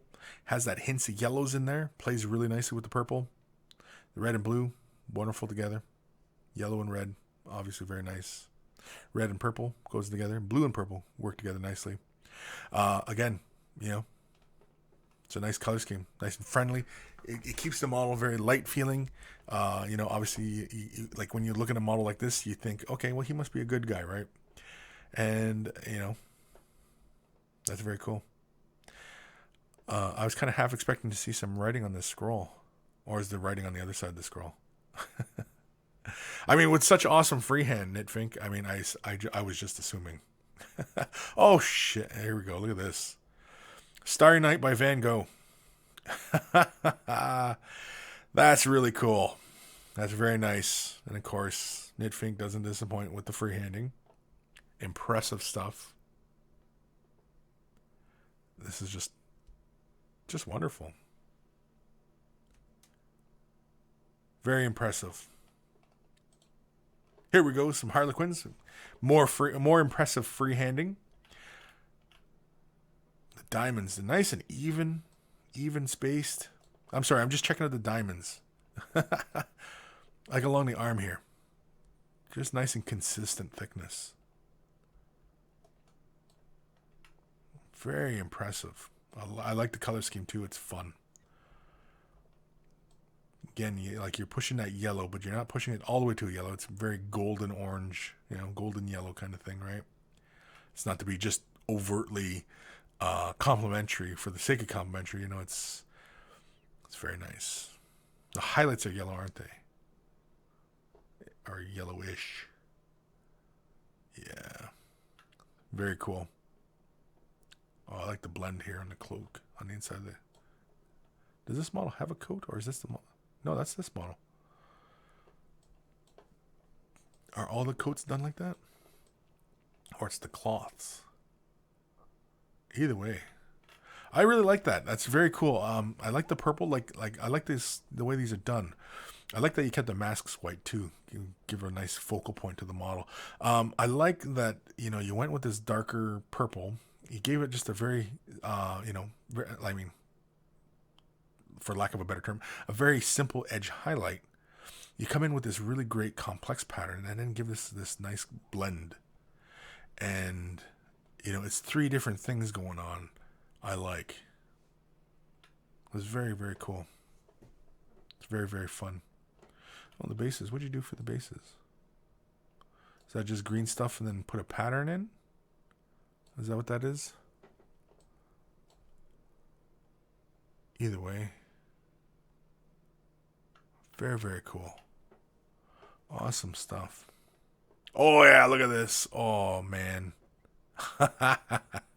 Yeah, like a whole army of these would just be friggin' impressive, man.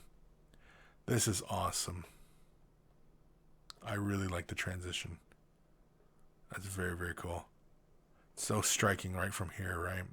Like that edgy yellow just pops with that purple like that. That's so cool.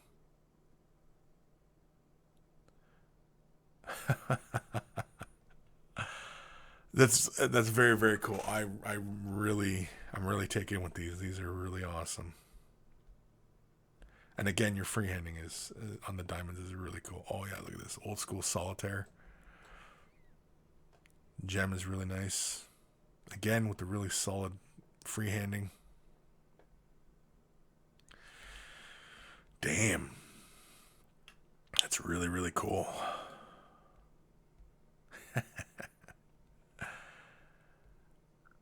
Very cool. Is it the old solitaire or the warlock? That was the old warlock. That was a salt. No, it's the old warlock, I think. So I'm looking at the backpack, and I think the backpack is it's these little like gas shooters. They basically basically poison everybody, right? Knitfink. Everything is freehand. The bases on the Harlequins were done by the owner. I think he did a press mold. Oh, okay, that's a press mold. Very cool. Awesome stuff. Oh, look at this. Yeah, I like how you got this transition going from the blue out to this mauve color. Very nice work. I really like the colors in this one. Like he feels like he's part of the army, but he's very, very different. It's very cool. Damn. Yeah, I like that. I like that transition going there. This is kind of blue gray out to this light mauve like that. I like that. Very, very cool. I'm running out of adjectives here. Oh, tokens. The tokens. Again, these are, I believe, said they're wood or balsa or something. I think they're. Anyway, very cool. Now you freehanded each one. You didn't make like a stencil or anything and just spray it.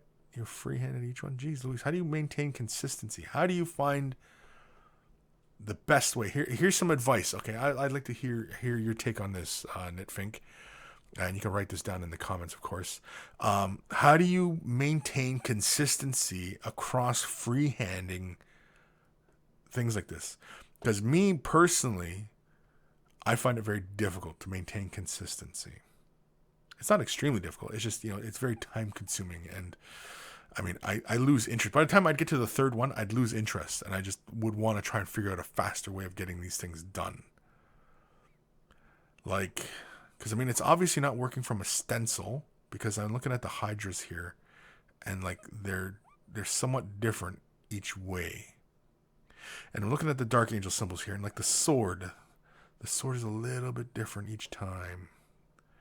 And so really, like, again, like I'd like to hear your thoughts on this, Knitfink, is how do you maintain consistency so well? Is it just practice? Like, is this something you do on a daily basis where you copy a design? Like it's muscle memory? What is it? Again, like,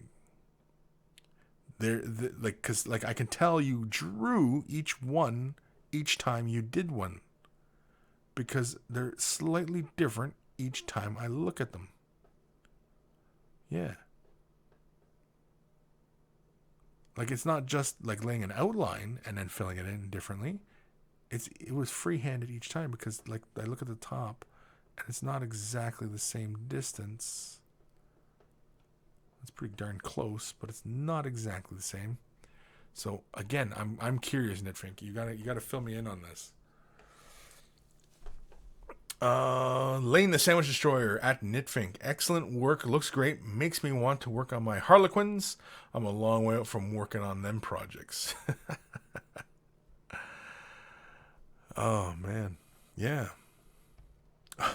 Now, see here, obviously, Orky, you kind of expect different designs across them all. Very, very cool, though. I really like these. Now, did you use a metallic paint on them to do that? I like the style. I like how you have this brighter green, then gradients out to darker, almost like a vignetting. And then you have the icon itself in there. I like that. It's got this little rust to it. Very, very cool. Oh, look at this. More tokens. I'm guessing what? Sisters? Regular Imperial maybe. These are Orky. These are, I don't know, Tyrannity? Tyrannity? Nitfink. What's the response here? On the bigger pieces, I draw it freehand and do a chalk transfer. Ah. Ha ha ha. Okay. Okay. I got you. Makes sense now. Again, because I mean, like, they're so consistent. And it's like, you know, it's not, there's just slight little deviations, but yeah, okay. So you do a chalk transfer. Very, very interesting. See, again, here's something, you know, they don't have to be uniform. You can pretty much just freestyle it every which way, right? Very, very cool. Oh, is that it? This is the last one? Oh, that's the last one. Well, thank you, Nitfink, for sharing that with us. That was just fantastic. I don't think you have to be afraid to share, you know, any other stuff. I mean, I'd be very interested to see how you treated, you know, other models, you know, like Kingdom Death and things like that. I mean, I have a big affinity for Kingdom Death models. And thank you for sharing how you maintain consistency. I like that. I think what we'll have to do at some point too is show, you know, how one can achieve similar results on their projects, you know, using, you know, a chalk method. Because I know, like, for example, like Lee, me and Lee were just talking about this the other day, because he's got a fantastic model in his collection, and he's got this great decal running along the side. It's a Storm Raven or something, Storm Eagle. It's the Forge World Flyer ship that's really awesome. Anyway, Fire Raptor. Anyway, he's got a lion on the side, and I was like, how'd you freehand that lion? Like, did you work from a picture? Did you go from a stencil? Did you lay like the outline out and then fill in the colors? Like, you know, how'd you do it? And so what he did was he got the image, he traced it out, and then he basically did like a pencil etching. You know, he just took the piece of paper with the pencil lines, and then, you know, did a rub. He did a pencil rub, and then he pulls away, and he's got that outline sitting there. Kind of like how like tattoo artists do tattoos, that kind of thing, right? You basically have your drawing, reverse it, and then, so for example, like if you want, you know, if there's writing in it, you have to reverse your drawing, do your penciling, and then so that it'll be right way when you lay it onto the surface, right? And so, yeah, awesome work, Nitfink. Thank you. Those Harlequins blew my mind. Your freehanding, like I mentioned before, your freehanding is just spectacular, and you know, maintaining consistency. As I said, maintaining consistency. I mean, I'm sure you probably have an art background, and you probably draw either as another part of your life or as a job or something. But anyway, back to the comments. Cody Roo's joining us today. Holy moly, Cody Roo. Well done. Awesome Orky markers. Wargren, the Nid ones are great already, but the Orcs are rocking, man. Clayton Tate, I wonder who contracted the Orky ones. Cody? You play Orcs, Clayton? LOL. Is Nitfink taking commissions? Are you taking commissions, Nitfink? I mean, other than clicking your name, I suppose, in the YouTube comments here, is there a way to get a hold of you, Knitfink, if you were looking for commissions? Or is it just friends and locals that you deal with? I don't know. But if you feel like sharing that with us, everybody, then put it up and we'll plug your service. Cody Rue, I have all sorts of orky friends I'd love to share those with. Johnny Wraith, very impressive. Knitfink, yes, they are very impressive. We are gonna do, what time are we at here? Holy crap, we got 15 minutes left. We need to get some more emails done. So email time. It's email time. Do like a Saturday Night Live kind of disco dance in the background or something. Anyway, this is a email from Ryan. This is Ryan. Sorry, I was just kind of reading that. This is Ryan, the guy who was trying to do an ice armor effect for a knight. I tested the scheme on a Space Marine. The problem I had was instead of ice blue and flat finish, I ended up with cotton candy blue and slightly too shiny. It wasn't gloss, just how I had tried to tone down the blue with white dry brushing. I am attaching some photos I did after your suggestion of using Lamian medium. Anyway, to tone down that shiny effect. This is a far from finished project, and I know there are some touch-up spots. I just need to figure out how to get more blue frosty effect rather than cotton candy colored stuff. Okay, so. Oh, excuse me. Oh, Knitfink responded. Here we go. Yes, I do commissions. Knitfink at Gmail. Is it knit? It's knit.fink@gmail.com. Okay? Knit, like KNIT .FINK, knitfink @gmail.com. And she's willing to share personal info like that, so feel free to contact and, offer commissions. And of course, that quality kind of work does not come cheap, so expect to pay a fair price for fair work, I'm sure. And if you're not charging appropriate amount of money for your services, by God, you're undercutting yourself, because it's fantastic work.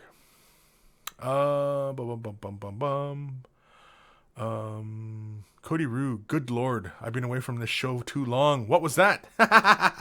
Oh, Cody Rue, you didn't know we had a theme song for email? Yeah, this Guymere Alfer. He did the email jingle. He's got two now he's done for the show. That first one you heard, and then another one I'll play for the next email. But yeah. Oh, Family of Gamers Coach joining us today. What's up, Chris? Great to finally meet you in person at Adepticon. Awesome. And Clayton. Well, he's saying what's up, Clay. And of course, Clayton. We haven't seen Clayton. We've never met Clayton up close and personal. Maybe next year at Adepticon, maybe Clayton will join us at Adepticon. He better. Anyway, Cotton Candy Marines. I kind of dig the effect. I know it's not exactly what he wants, but it's kind of cool looking. I mean, like maybe the little contact points, like the little ribbings in between, armor joins, maybe a bit more contrast, in the gold. But I mean, the coloring is very, very cool. It's I know it's not what he wants, but it is kind of cool. Anyway, yeah, when you're dry brushing, you should only concentrate the dry brushing on just catching just the edges. That's all you're looking to catch, is just the edges. You don't really need to build up the color with the dry brushing. For example, your base layer is... Did we get a base layer? Did we get a color on base layer? Did he tell us? Just an ice blue. So, for example, if you're just doing an ice blue, right? And then you're, deepening up that color with a shade wash of some sort to get this color, and then coming in with a white highlight, an edge highlight, or using a light gray, creating a shade wash in this, or it even looks like almost like nilic oxide almost. Let's say, for example, you're using Celestra gray. Okay, let's. I wonder how this will work, because I'm just theorying right now. If you use Celestra gray as your base, and then use nullic oxide to shade wash the miniature. Because Celestial Gray already has this nice little hint of blue to it, and nullic oxide, or taking a light color and breaking it down to a shade wash, like I've explained in quite a few videos, and turning it into a shade wash, and then giving a light edge highlighting or light dry brushing of white. Just a light dry brushing, just catch those edges and such. Not looking to build up too much white on it, because again, that Celestial Gray is very, very nice. It's very, very light. Oathrain Gray is also a really great one as well, as a base for white. And you're only looking to put white on the edges. You're not looking to put down too much white. If you want a lot of white, if you want it to be dominantly white, then you need the base with white. Ceramite white, or white scar, and then laying the shade wash down. Definitely, if you're priming in white, definitely do a base coat in white of a base color, a regular paint. Don't prime it and then shade wash it, because you'll get a fuzzy look to the model, and the shade wash will have a fuzzy appearance to it and won't do exactly what you want it to do. But very, very cool. I dig the color scheme. It's very cool. I like the contrast. I think a little bit more contrast in the gold. Pushing it down just a little darker, just to play against the gold a little bit more maybe. But yeah, very, very cool. Thank you for sharing that, Ryan. Hopefully that helps. And send pics of an update. Please send pics of an update, because I think that would be very, very cool.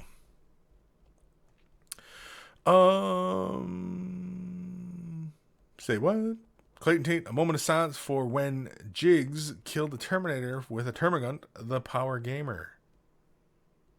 Huh?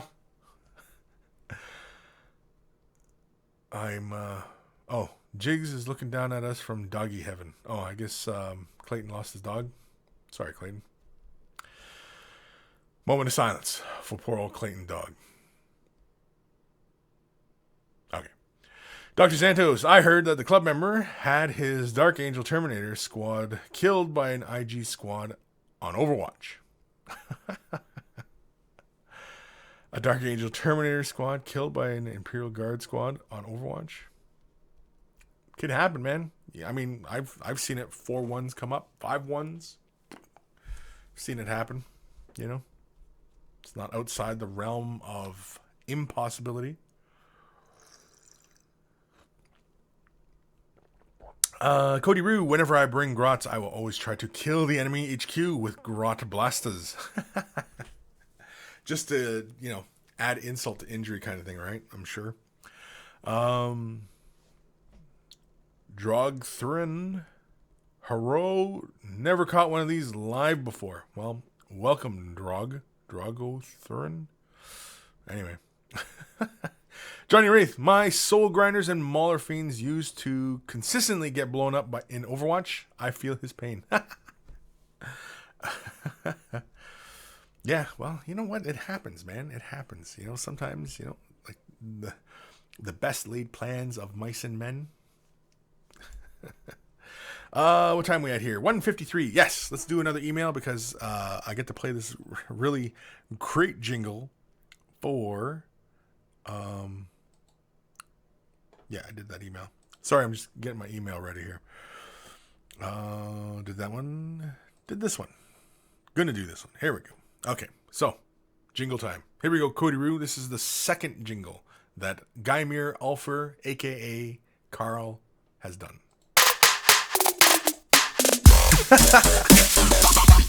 email time. Email time. I feel like breakdancing after that, hearing that one. Do like the little floor spin. Anyway. This is Tobin. Hi, Kris. I've watched your archives for a long time, but I haven't been able to tune in for the live stream very often. I was able to meet you last week at Adepticon, and upon some personally delivered encouragement, I thought I would share some pictures of what I've painted. My first army was Grey Knights, so I had to put a couple in from my early work. My recent project has been a Get Started Skitarii box, which I have finished after sitting on it for a year. I painted them after the Forge World Agrippa colors. In the last picture of the Tech Priest, I added some art coat to the baubles on top. Hopefully that comes across in the picture. In the first of the Dune Crawler pictures, I was trying to show my efforts to fade the highlight on the leg plates a bit into the black. And then there was just your standard work in progress pictures. Thanks for doing the show. It's really motivating and entertaining. Cheers, Tobin. Awesome. Cody Roo, I thought you'd like that one too. Yeah, like I said, man, Carl, aka Guy Meir, just did a fantastic job, and apparently he wants to do another one. So there'll be another one in a work apparently. So, and also maybe a collaboration. I don't know. I've got to talk to my brother, but yeah. Anywho, here we are with the Ice Blue Marines again. Everybody's digging this Ice Blue. I like the color on the sword. It's really nice. Or it's Grey Knights. It's not a Marine. Duh. Very cool. I think this is more work in progress. This might be work in progress. Or this is Grey Knights. Either way, very cool. Nice and clean. You know, nothing overly complicated about this. It's when, for example, he wants to get into any kind of shade washing and highlighting, when he feels comfortable about doing something like that, you know, his model's going to be sitting there ready to go at that stage. Oh, some Skitarii. These are nice pictures, by the way. Nice and clear. Very, very cool. Again, nice and clean. I dig them. The color scheme is very interesting. I like that green. What is that? Like Cabalite green, I think. If you're using Citadel colors, it's kind of this off green. Ooh. In the 41st millennium, you still need this stand, this monopod to hold up your discombobulator gun. Very cool. Oh, look at this guy. I like the color scheme here. I like this dark navy bluish color. Plays against the darker metal very nicely. And then this green. I think it looks like... Is that like Cabalite green? It looks like Cabalite green to me. Anyway. Very cool. I like that you get into the highlighting. You might want to thin your colors just a little bit when you're highlighting. When you're doing edge highlights like this, or you're building up layered highlights, I should say. Get used to, thinning colors. Oh, good point, Bob. We never even named the show yet. We need a name for the show. Dr. Xantos, irresponsible painting, not even once. I think that might be the show. Or Bob, the wet tool and white frost. I'm not sure where you're going with that one, Bob. Yeah, I like that. It's very cool. Okay, here we go. He's going for a transition here. Yeah. You know what? You're off to a really great start here with this transition. I think if you were working with your colors a little bit thinner and not being afraid to lay just a couple more layers down, I think you really would nail it as far as creating that transition in there. But that looks like a fantastic start to creating that color grading, going from dark to the light like that. It looks very, very cool. Keep going. Don't be afraid to keep going. Very interesting. What is this metallic color? Like this, is it metallic or is it like a bone color? What color is that? Because it obviously looks like there's a shade wash on it. It almost looks like... Man, what is that? It's like Baneblade brown, maybe? I don't know. It's playing very nicely with this bronze color, this dark navy blue. And then you have this bone color in there. I like that. I dig it. Yeah, that's very cool.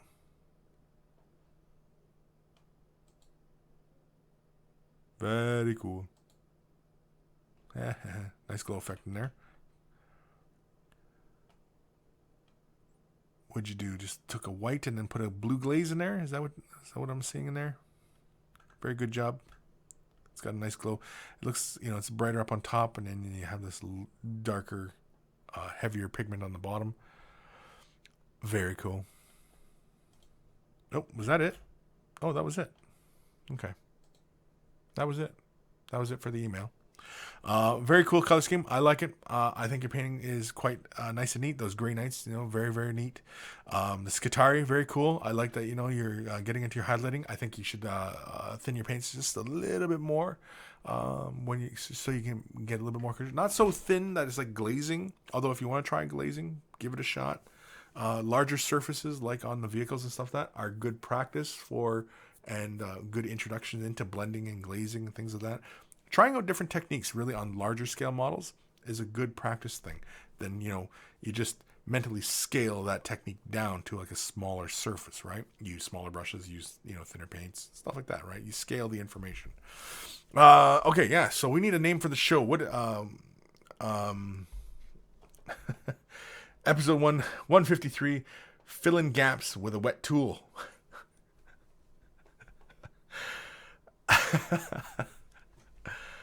Yeah, that's a name. Clayton Tate, episode 153. Keep your tool wet and it will take care of you. Oh, Tobin, you're here. Okay. The brown is Vallejo khaki with Agrax Earthshade over it. Okay. Tobin heard my name and had to look up from painting. Well, thank you. Again, like I said, Tobin, your painting is very nice and neat. Those gray nights, again, when you want to get into the shade washing and the highlighting of them, I mean, he's always there ready for you. The Skitari, very, very cool. The blends, like I mentioned, on your larger vehicles, don't be afraid to try out different techniques on that. I mean, as you've shown on the armor plates there going through the color gradient, I think you're off to a really fantastic start there. Again, don't be afraid to just push that color just a little bit brighter, I know you want to keep it nice and dark again because it plays with that khaki color very nicely. And yeah, so great stuff. Again, feel free to send me updates of your progress, what you're doing. You just want to show off your latest project, whatever you want to do. Feel free to email me and send it because awesome. Two Guns. Episode 153. Left it too late to name. Bob, better no name than sorry. No, I think I'm going to go with Two Guns here. Left it too late to name. Because that's pretty much our vibe. Yeah, so episode 153. Two Guns wins the prize. There's no prize. My thanks and admiration is the prize, and my undying love. I think we're at 2:03. I think we are a good enough place to end it here. We got through some emails. I think I got through 6 today, so it's not bad. I'm still a little bit behind, but that's okay because we'll hammer out some more. Maybe I'll do another special episode of Way the Brush. Maybe I'll do another one on Twitch. Do an email special. I don't know. Bob, or the funk is coming. Tobin, thanks. Really appreciate the help. Shading Gray Nights is next. Yes, awesome. Yeah, I assumed it was like a work in progress or something like that, but your painting on him was fantastic. It was nice and neat. And you know what? Like I mentioned to everybody who's relatively new to this, that just concentrate on just getting the paint down onto the model nice and smooth, nice and neat. Just concentrate on that. Don't worry about the highlights, the shading, doing special effects. Don't worry about that stuff. You'll get to that stuff in due time. Just concentrate on cleaning the model, priming the model properly, and laying a good, smooth color down, base coat down onto the models. Just concentrate on that. And, once you're confident in those areas, the other stuff will just come to you, and you'll start doing the highlights, and, you'll know how to lay down, good, smooth coverage, smooth highlights, things of that nature. It'll come to you. It'll all come in time. Just be patient. You just got to be patient. Dark Sit-In, I want to know, how he got the bone color for my Wraith bone. Fine 10s too muddy for my taste when I go for a more ancient feel to it. Well, he did mention it. He used khaki from Vallejo. Was it Vallejo? I think it was Vallejo. I forgot now. Yeah, it was Vallejo khaki. That's the color he used. That was his base color for those bone areas. So yeah, feel free to pick up a color khaki Vallejo. It's probably close to Ushabti bone, but probably a little bit richer, or maybe it's a little bit more brown. I don't know. It's kind of hard to tell because again, he had the Agrex Earthshade on top of it, which changed the overall tint. But yeah, that's what he did. He used that Vallejo khaki, and it did Agrex Earthshade. That's what he did. That's how he got that color, which looks great. So yeah. Michael Wellner at Sabas. That's a great Hungarian joke. Shonam to do. Huh? Shonam to do. Shonam to do. Shonam to do. Anyway, it's a Hungarian. I don't get it. I sorry, that's right over my head. Bob. Well, thanks for a good time, Kris. Do us again next time and keep your tool wet. Lane the Sandwich Destroyer at Kris. I put up a picture to share with on the Facebook page of my finished Gilliman. So Lane posted a picture of his finished Gilliman. So go on to the Facebook Way the Brush Facebook page. I think that's what he was saying. So check it out. I haven't checked out my Facebook because obviously I've been doing this. And so, yeah, we'll end it there. I think we might have learned something. Might have had a laugh or two. Again, thank you for sending emails. If you are a beginner, budding artist, or a commission painting service, you want to jump some extra exposure, send your emails to Kris@miniwargaming.com. I'm happy to receive the emails, and of course, send it on whatever. You don't even have to send it like we learned from today from Plasma. He's into the spray painting artwork. Feel free to send your artwork. I'll show your artwork, and if you want my opinion on it, I'll share my opinion. I went to art school. I know how to look at art. So anyway, again, this is all about you guys, right? And so yeah, so send it to Kris@miniwargaming.com. Of course, joining on Facebook, waythebrush.com. It'll also take you to the Facebook page. And again, we can check out Lane's Sandwich Destroyer picture. Sandwich Destroyer picture, not the picture of the destroying sandwiches, but his Gilliman, his Reboot Gilliman. Reboot. I think I'm saying that right. Reboot, right? Everybody says reboot. It's kind of like Canadian, right? It's not a rowboat. It's reboot. That's how Canadians say rowboat. Reboot. Anyway, join me on Twitter. Follow along. I post updates and things like that, and I send notifications out on Twitter. So follow me on Twitter. Of course, Instagram. I've also been trying to post like a picture every other day or every other weekend, kind of thing. Just kind of updates on what I'm working on, especially for Vault members who follow along. Just kind of updates on what they can expect, future videos and stuff like that, series, things like that nature. So Instagram, Twitter. Join us on Facebook. Oh, t-shirts. Way the Brush t-shirts. Oh, this is not a Way the Brush shirt. This is a Mini Wargame shirt. But Way the Brush t-shirts. If you want to look like a connoisseur of all that is good and holy in this world, and look like a good and proper artist, Way the Brush. All the artists are doing it now. They're wearing Way the Brush. Oh, let's get out of here. Let's enjoy the rest of this Saturday. It's kind of gloomy here, but maybe it's not gloomy where you are. Take care of your brushes. They'll take care of you. And I will see you guys next week. Same time, same channel. Same bat time, same bat channel. Oh, I'm sure I'm probably going to get sued now.